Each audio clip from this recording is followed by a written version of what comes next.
क्योंकि यूपी के चुनाव हो और कानून व्यवस्था का जिक्र ना हो, दागी नेताओं का जिक्र ना हो, ऐसा तो हो नहीं सकता।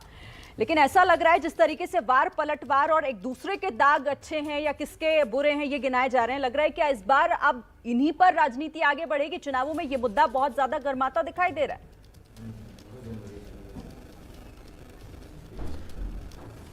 जनता 30 साल से परेशान थी उस जंगल राज से, उसी के लिए उनसे मुक्ति पाई 2014, 2017, 2019 में। आज के दिन में इसी के लिए मोदी जी, योगी जी ने इस चीज़ पर विशेष अभियान चलाया कि इन लोगों को चिन्हित किया जाए और भय का जो वातावरण है उसे ख़त्म किया जाए।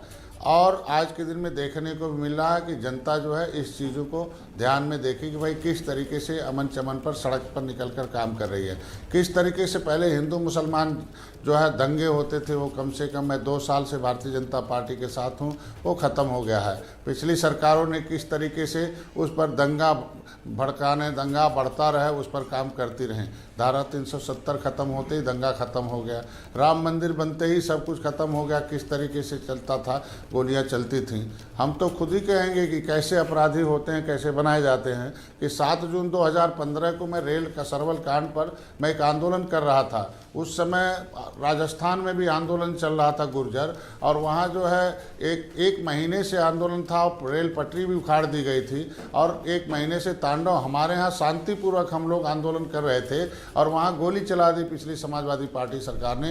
एक मेरा भाई मारा गया और कितना तांडव, 37 लोगों को इतनी पिटाई की जैसे ब्रिटिश गवर्नमेंट भी इतना अन्याय नहीं की होगी। महिलाओं के ऊपर अन्याय हुए, नंगे मारे गए बच्चों के, पूरे के पूरे तांडव हुआ, किस तरीके से अन्याय हुआ। तो मैं कहता हूं कि क्या हम तो खुद 302 के मुलजिम बना दिए गए फर्जी। कोर्ट में 156(3) दाखिल किया गया और कोर्ट ने खुद कह दिया कि नहीं, गोली पुलिस से चली है और इसमें इन लोगों को निपराध है। तो इस तरीके से कैसे अन्याय होता था पिछली सरकारों में, ये सारा कुछ मालूम होगा आपको, सबको मालूम है, कहीं कुछ नहीं कहा जा सकता। रहा बात, निषाद पार्टी तय कर रखी है। आंकड़े बताते हैं कि आखिर किसके राज में कितना कानून घटा या बढ़ा। मैं उस चुनौती की बात कर रही हूं जिसे अखिलेश यादव ने एक्सेप्ट कर लिया है, लेकिन वो इसके साथ ही आप लोगों, आपकी सहयोगी पार्टी गठबंधन में आपके साथ बीजेपी पर यह आरोप लगा रहे हैं कि 99 से ज्यादा टिकट आपने दिए दागी उम्मीदवारों को, दागी नेताओं को। नहीं, हम अपनी पार्टी की बात करते हैं, निर्बल इंडियन शोषित हमारा हमदल के।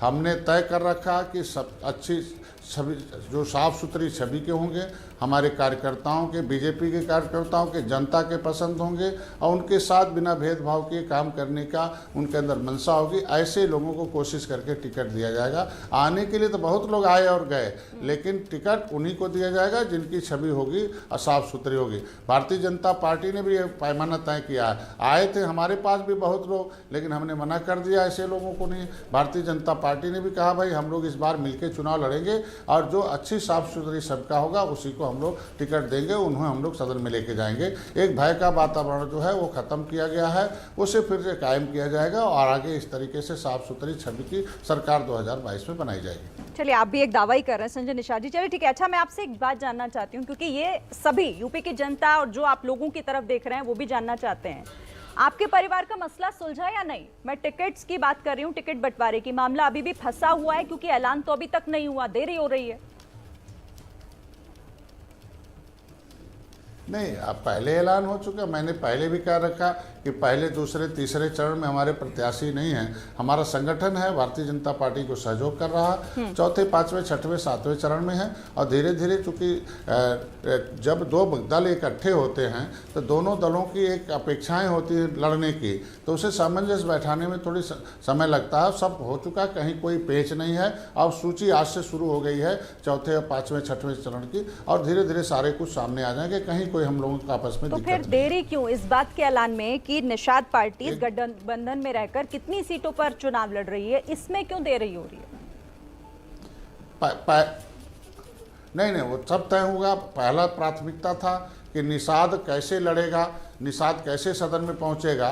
तो अगर हम अपने सिंबल पर लड़ते तो हमारे निर्बल इंडियन शोषित हमारा दल पर एक लेबल लग गया कि निषाद की पार्टी है, निषादों की, तो दूसरा पार्टी का वोट नहीं मिलता। इसलिए अपने निषाद को भारतीय जनता पार्टी के सिंबल से पूरे प्रदेश में लगभग 15 सीटों पर हम लोग चुनाव लड़ा, पहले उन्हें एडजस्ट किया है।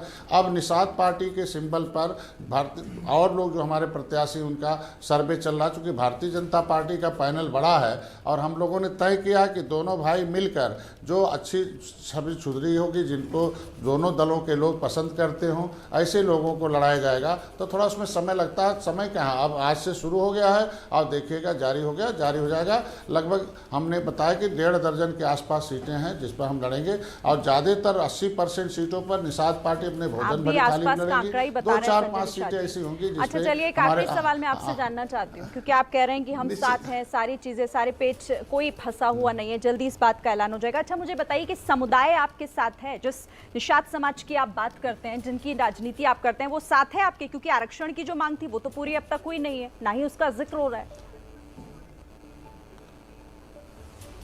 नहीं, मेरा समाज तो 70 साल से कांग्रेस के साथ रहा ना। कांग्रेस ने कुछ न कुछ गलती की, उसने मेरी फाइल को गायब कराई, हमारा हिस्सा दूसरे को खिला दिया। सामाजिक न्याय समिति कहती है मझवार और तुरैया को पिछड़ी में डाल दिया, उनकी उपजातियों को हमें बर्बाद कर दिया, उनसे दूरी बना लिया, ख़त्म हो गए। समाजवादी पार्टी भी आई, कहती रही कि हम पिछड़ों की नुमाइंदगी करते, आपको हमारे आरक्षण कौन सा चाहिए जो संविधान में लिखा हुआ हो। हमने प्रमाणिक दस्तावेज इकट्ठा किया हूँ, मेरा समाज मेरे त्याग और तपस्या संघर्ष को जानता है।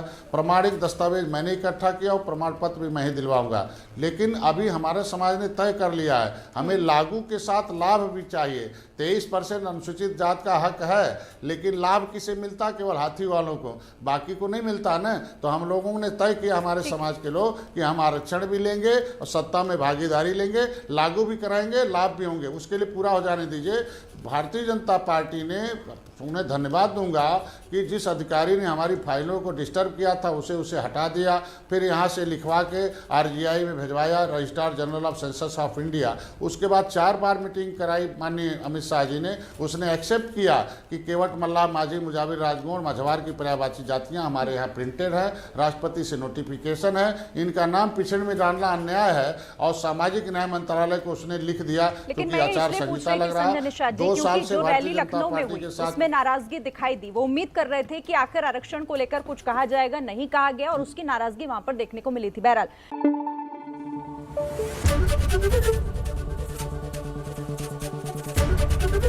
ABP न्यूज आपको रखे आगे।